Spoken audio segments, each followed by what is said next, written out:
മഴക്കാലത്ത് നിങ്ങൾ ചെയ്യുന്ന ഈ 3 തെറ്റുകൾ ആരോഗ്യത്തെ സാരമായി ബാധിക്കുന്നവയാണ്.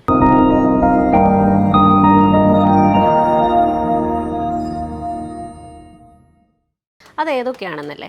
നമ്മൾ പറയുമ്പോൾ ഫസ്റ്റ് തണുത്ത വെള്ളം കുടിക്കുന്ന ഒരു ശീലമാണ് നിങ്ങൾക്കുള്ളതെങ്കിൽ അത് ആരോഗ്യത്തെ ഏറ്റവും കൂടുതൽ മോശമായി ഭവിക്കുന്ന ഒന്നാണ്. അപ്പോൾ നമ്മളെപ്പോഴും ഭക്ഷണം കഴിക്കുന്ന സമയത്ത് അല്ലെങ്കിൽ വെള്ളം കുടിക്കുന്ന സമയത്ത് തിളപ്പിച്ചാറിയ വെള്ളം മാത്രം ഉപയോഗിക്കേണ്ടതാണ്. നമ്പർ 2, നനഞ്ഞ വസ്ത്രങ്ങൾ ധരിക്കുന്നത്.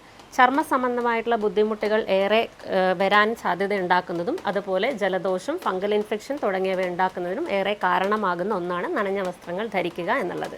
നമ്പർ 3, ദഹിക്കാൻ ഏറെ പ്രയാസമുള്ളതും എണ്ണയിൽ കൂടുതൽ ഫ്രൈ ചെയ്തിട്ടുള്ളതുമായ ഭക്ഷണങ്ങൾ കഴിക്കുന്നത്. മഴക്കാലം എന്ന് പറയുന്നത് ദഹനശക്തി ഏറ്റവും കുറഞ്ഞിരിക്കുന്ന സമയമാണ്. ആയതിനാൽ തന്നെ ഇത്തരം ഭക്ഷണക്രമങ്ങൾ ഉപയോഗിക്കുന്നത് വഴി ഗ്യാസ്, അസിഡിറ്റി, നെഞ്ചരിച്ചിൽ തുടങ്ങിയവ ഉണ്ടാകാൻ സാധ്യതയുണ്ട്. അതുകൊണ്ട് തന്നെ ദഹിക്കാൻ ഏറെ എളുപ്പമുള്ള രീതിയിൽ വളരെ ലൈറ്റായിട്ടുള്ള ഭക്ഷണം ചൂടോടെ തന്നെ കഴിക്കാൻ ശ്രദ്ധിക്കുക.